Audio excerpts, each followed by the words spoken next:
இனிய உறவுகளுக்கு அன்பான வணக்கம். நான் உங்கள் குருசாமyponnu. எல்லாரும் இன்னைக்கான மணி சேவிங் அமௌண்ட் எடுத்து வச்சிட்டிங்களா? எடுத்து வைக்கல அப்படின்னா மறக்காமல் எடுத்து வச்சுருங்க. இன்றைக்கி என்னோட ரியல் பட்ஜெட்டை உங்கள் கூட ஷேர் பண்ண போகிறேன். இது எப்படி இருக்குது அப்படின்றத பாருங்கள். அது மட்டும் இல்லாமல் இதை பற்றின ஏதாவது கமெண்ட் இருந்தாலும் கமெண்ட் பாக்ஸில் மென்ஷன் பண்ணுங்கள். இன்றைக்கி தேதி 6 ஆயிடுச்சு இல்லையா, 5 நாளைக்கான எக்ஸ்பென்சஸையும் உங்கள் கூட ஷேர் பண்ணியிருக்கிறேன். என்னோட பட்ஜெட்டை பற்றி சிம்பிளாக சொல்லணும் அப்படின்னா, நாங்கள் மினிமம் அமௌண்ட்டை மட்டும்தான் எங்களோட எக்ஸ்பென்சஸ்க்காகவும் பேலன்ஸ் இருக்கிற அத்தனையும் நான் என்னோட கடன் அடைக்கிறதுக்காக மட்டும்தான் யூஸ் பண்ணிக்கிட்டு இருக்கிறேன். அது உங்களுக்கு ஆல்ரெடி தெரியும் இல்லையா. கடன் அடைச்சிட்டோம் அப்படின்னா அந்த அமௌண்ட் அப்படியே எங்களோட சேவிங்ஸ் போயிடும். ஆனால் சேவிங்ஸ் பண்ணுறோமா இல்லை வேறு ஏதாச்சும் பண்ண போகிறோமா அப்படின்றத நம்ம ஃப்யூச்சரில் பார்க்கலாம். இது நவம்பர் 2023க்கு என்னோட டெய்லி எக்ஸ்பென்சஸ் நான் ஷார்ட்ஸாக உங்களுக்கு போஸ்ட் பண்ணிக்கிட்டு இருக்கிறேன். HomemakerThoughts வீடியோவோட லிங்க்கு டிஸ்கிரிப்ஷன் பாக்ஸில் இருக்கும், நீங்கள் செக் பண்ணி பார்த்துக்கோங்க.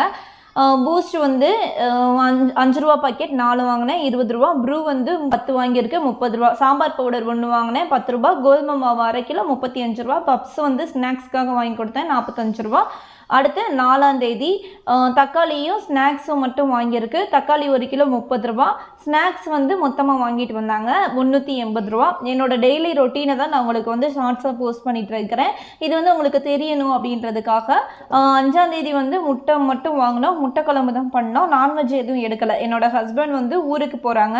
ஸோ அவங்க ட்ராவல் பண்ணுற நேரத்தில் நான்வெஜ் சாப்பிட வேண்டாம் அப்படின்னு சொல்லி சிம்பிளாக எங்களோட சண்டையை முடிச்சிட்டோம். எக்கு 1 7 ரூபா, 6 எக்கு 42 ரூபா. இதுதான் இப்போ வரைக்கும் எனக்கான செலவுகள்.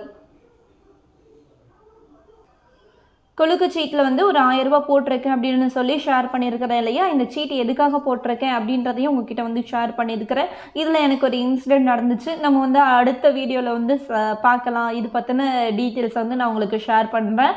அப்புறம் 5 லட்சத்துக்கு சீட்டு ஒன்று போட்டிருக்கிறோம். 23,400 ரூபா இந்த மாதம் கட்டணும். ஒவ்வொரு மாதமும் எனக்கு 300 ரூபா இன்க்ரீஸ் ஆகிக்கிட்டே போகும்.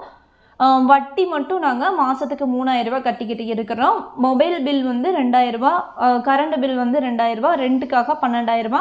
சங்கம் இங்கே மகளிர் குழு இருக்குது. அதுதான் என்னோட ரொட்டேஷன் அமௌண்ட்டு. எனக்கு ஏதாவது அமௌண்ட் தேவை அப்படின்னா, ஏதாவது ஒரு கடன் அடைக்கணும் அப்படின்னா இந்த மகளிர் குழுவில் அமௌண்ட் வாங்கி மாதம் நான் இப்போ 50,000 வாங்குறேன் அப்படின்னா மாதம் 5,000 ரூபா கட்டுவேன். இது பொதுப்புன்னு சொல்லுவாங்க இல்லையா, அதில் கட்டுறது. அதுக்கப்புறமா எல்லாருக்கும் லோன் கொடுக்குறது அது வேறு செப்பரேட்டாக இருக்கும். அப்படி லோன் கொடுக்கும்போது அது பல்காக கொடுப்பாங்க. அது 2 வருஷத்துக்கு ஒருக்க இந்த மாதிரி தான் நடக்கும். நம்ம பொதுப்பில் வாங்குறது மட்டும் நம்ம எவ்வளோ அமௌண்ட் வாங்கினாலும் சரி அதை 10 மாதத்தில் க்ளோஸ் பண்ணிடணும்.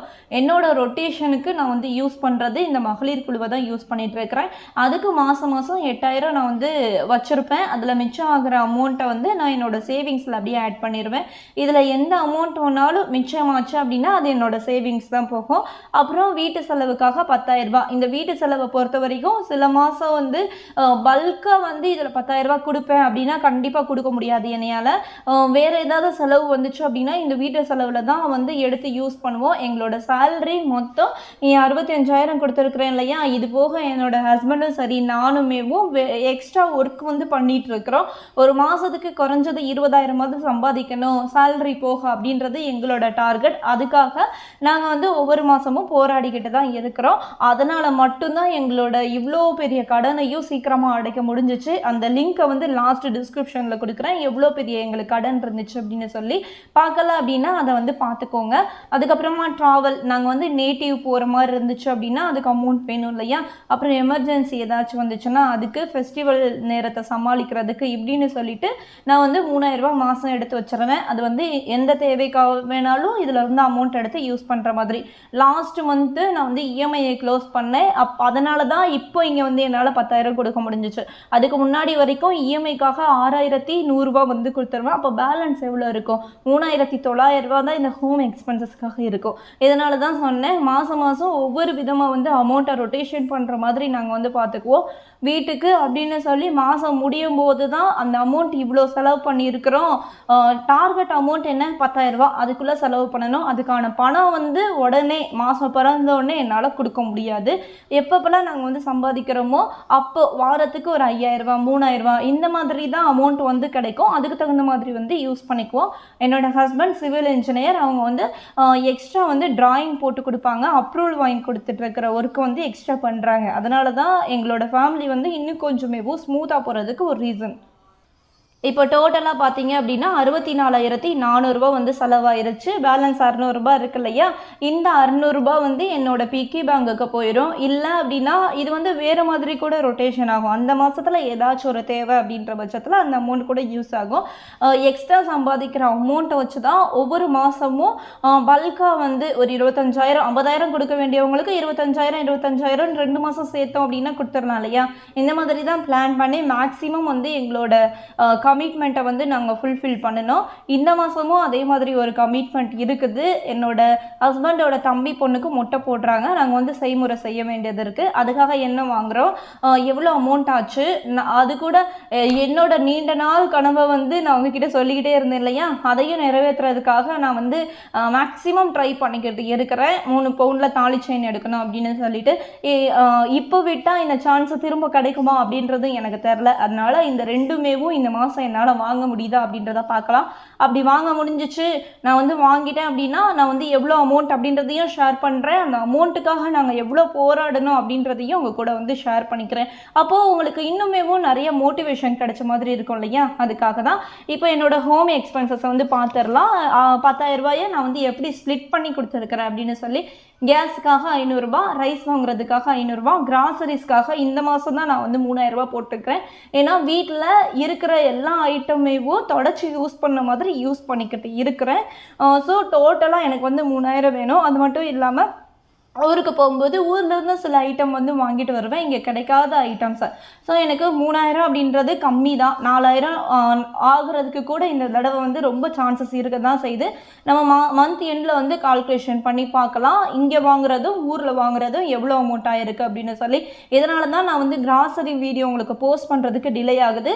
நீங்கள் சொல்லுங்கள், கிராசரி நான் பர்ச்சேஸ் பண்ணிவிட்டு வீடியோ போடுவா, இல்லை அப்படின்னா இப்போது என்னோடய வீட்டில் நான் வந்து எப்படி லிஸ்ட்டு ப்ரிப்பேர் பண்ணுவேன், என்னென்ன ஐட்டம் நம்ம வாங்கணும் அப்படின்னா ஒரு மாசத்தை வந்து நம்ம ஸ்மூத்தாக ரன் பண்ண முடியும் அப்படின்ற மாதிரியான வீடியோ இருந்துச்சு அப்படின்னா போதும்னு நினச்சிங்கன்னா கமெண்ட்ல மென்ஷன் பண்ணுங்க. என்னோட கிராசரி லிஸ்ட் ப்ரிப்பேர் பண்ணுறதும், பேண்ட்ரியில் ஸ்டோர் பண்ணுறது, அதுக்கப்புறமா பாக்ஸில் வந்து நம்ம ஸ்டோர் பண்ணி வைப்போம் இல்லையா, இந்த ஐட்டத்தை மட்டும் நான் வந்து இப்போ உங்களுக்கு ஷேர் பண்ணுறேன். அதுக்கப்புறம் வெஜிடபிள் வாங்குறதுக்காக 1000 கொடுத்துருக்கிறேன், நான்வெஜ்ஜுக்காக 1000, ஸ்நாக்ஸுக்காக 800 வந்து கொடுத்துருக்கிறேன், டெய்லி எக்ஸ்பென்சஸ்க்காக 1500, பெட்ரோல் போடுறதுக்காக 500, ஹோட்டல் ஃபுட்டுக்காக 1200, டோட்டலாக 10,000. உங்களுக்கு தெரிஞ்சிருக்கும். இந்த மாதிரி நீங்கள் உங்களோட ஃபேமிலிக்கு தகுந்த மாதிரி வந்து நீங்கள் வாங்குகிற இன்கம்மை வந்து ஸ்ப்ளிட் பண்ணிக்கோங்க. நான் அதனால தான் இதுக்கு முன்னாடியே ஒரு வீடியோவில் கூட ஷேர் பண்ணேன் இல்லையா, என்னோட அமௌண்ட் வந்துச்சு அப்படின்னா பல்காக எல்லாத்தையும் போயிடும். இப்போ நான் 5 லட்சம் சீட் போட்டிருக்கிறேன் அப்படின்னா என்னோட 5 லட்சம் கடன் அடைக்கிறதுக்கு தானே. 5 லட்சம் கடன் அடைக்க முடியாது. 5 லட்சம் சீட்டை நம்ம ஃபர்ஸ்டே எடுத்துட்டோம் அப்படின்னா 4 லட்சம் தான் கிடைக்கும். ஆனால் நம்ம கட்ட போகிறது வேற ஒருத்தவங்களுக்கு நம்ம வட்டி கொடுத்துருந்தோம் அப்படின்னா இந்நேரம் 4000 நான் மாதம் வட்டியும் கொடுத்துருக்கணும், அந்த கடன் அப்படியே தான் இருந்திருக்கும். அந்த மாதிரி சில விஷயங்களையும் யோசிக்கணும். எதுக்காக இந்த சீட்டு போடணும், அப்படி சீட்டு போட்டோம் அப்படின்னா நம்மளுக்கு எந்த விதத்தில் அது யூஸ்ஃபுல்லாக இருக்கும், கட்ட முடியுமா ஒவ்வொரு மாதமும் நம்மளால் அப்படின்னு சொல்லி அத்தனை விஷயங்களையும் யோசிச்சு தான் இவ்வளோ பெரிய பிக் அமௌண்ட் வந்து நீங்கள் போடணும். என்னோட பட்ஜெட்டில் நீங்கள் நிறைய விஷயங்கள் தெரிஞ்சுக்கிட்டு இருப்பீங்க அப்படின்னு தான் நான் நினைக்கிறேன். அப்படி தெரிஞ்சிருச்சு ஏதாச்சும் இல்லை உங்களுக்கு இது வந்து இப்படி இருக்காது, நீங்கள் வந்து பொய் சொல்கிறீங்க அப்படின்ற மாதிரி இருந்தாலும் சரி கமெண்டில் வந்து மென்ஷன் பண்ணுங்கள். இதுதான் என்னை பொறுத்த வரைக்கும் உண்மையான பட்ஜெட். இதில் சொல்லாத சில விஷயங்கள்லாம் இருக்க தான் செய்யுது. சொல்லாத விஷயங்கள் என்ன அப்படின்னா கமிட்மெண்ட் போக நான் வந்து எவ்வளோ வந்து கடன் வந்து எனக்கு இன்னும் இருக்குது அப்படின்னு சொல்லி. அதுக்கு தான் நம்ம ஆல்ரெடி ஒரு வீடியோ போட்டோமே, திரும்ப எதுக்கு அதை பற்றி பேசணும் அப்படின்றதுனால தான் இப்போ நான் என்னோடய பட்ஜெட்டை மட்டும் ஷேர் பண்ணியிருக்கிறேன். ஒவ்வொரு மாதமும் எனக்கு அன்வான்டாக, அதாவது எதிர்பாராத செலவுகள் அப்படின்னு சொல்லி வந்துச்சு அப்படின்னா அதை சமாளிக்கிறதுக்காக தான் இந்த 3000 வந்து நான் போட்டிருக்கிறேன். ஜனவரி பிறந்ததுக்கு அப்புறமா கண்டிப்பாக நான் வந்து என்னோட அத்தனை பிளானையுமேவும் சேஞ்ச் பண்ணணும். இதெல்லாம் எப்போ வரைக்கும் இருக்குது அப்படின்னா எனக்கு வந்து ஏப்ரல் மாதம் வரைக்கும் என்னோட சீட்டு வந்து இருக்குது. ஏப்ரல் மாதத்துக்கு அப்புறமா இதில் கட்ட போகிற இந்த அமௌண்ட் மிச்சமாகும். அதே மாதிரி குலுக்கு சீட்டும் முடியும். இந்த மாதிரி சின்ன சின்னது எல்லாமேவும் அடுத்த வருஷத்தோட ஸ்டார்டிங்கில் முடியுது, பாதியில் முடியுது அப்படின்னு வச்சுக்கலாமே. அதுக்கப்புறமா நம்ம என்ன பண்ண போகிறோம் அப்படின்ற பிளானையும் பார்க்கலாம். அதுக்கு முன்னாடி எனக்கான இன்கத்தையும் நான் வந்து உருவாக்கணும். அதுக்கான பிளான்லையுமேவும் நான் வந்து இருக்கிறேன்.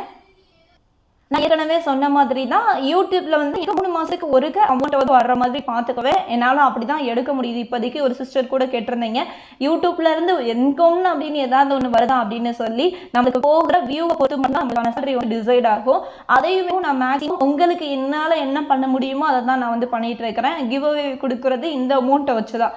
எனக்கு 3 தடவை அமௌண்ட் வந்திருக்கு. 3 தடவையும் உங்களுக்கு 3 தடவை வந்து கிஃப்ட் கொடுத்தாச்சு. அதுக்கப்புறமா அரை வாய்ஸில் வந்து நான் இப்போ பேசிகிட்டு இருக்கிறேன் இல்லையா, ப்ளீஸ் எனக்காக அரையில் சப்போர்ட் பண்ணுங்கள். அரையில் இப்போது நான் பேசுகிறது மூலமாக எனக்கு ஒரு மினிமம் அமௌண்ட் 2000 ரூபாய்க்குள்ள அமௌண்ட் வந்து கொடுத்துட்டு இருக்கிறாங்க. அது எனக்கு ஒரு சின்ன சப்போர்ட் மாதிரி இருக்குது. அது மட்டும் இல்லாமல் நான் வந்து ரீசெல்லிங் பண்ணிகிட்டு இருக்கிறேன். அது மூலமாக மாதத்துக்கு ஒரு 3000 அந்த மாதிரி கிடைக்கும்னு வச்சுக்கோங்களேன். ரீசெல்லிங் அப்படின்னா போஸ்ட்டு வந்து சேல் பண்ணுறது கிடையாது. என்னோட க்ளோஸ் சர்க்கிள், அதே என்னோட வீட்டு பக்கத்தில் உள்ளவங்களுக்கு என்னோட பிஸ்னஸை வந்து ஸ்டார்ட் பண்ணிட்டேன் இந்த தீபாவளியில் இருந்து. நம்ம எல்லாரும் சேர்ந்து பிஸ்னஸ் பண்ணுறதுக்கான டைம் வந்து சீக்கிரமாக வரும் அப்படின்ற கான்ஃபிடென்ட் எனக்கு அதிகமாகவே இருக்குது. என்னோட பட்ஜெட் இவ்வளோ தான். உங்களுக்கு பிடிச்சிருந்துச்சு அப்படின்னா குருசாமி பொண்ணுக்கு சப்ஸ்கிரைப் பண்ணி சப்போர்ட் பண்ணுங்கள்.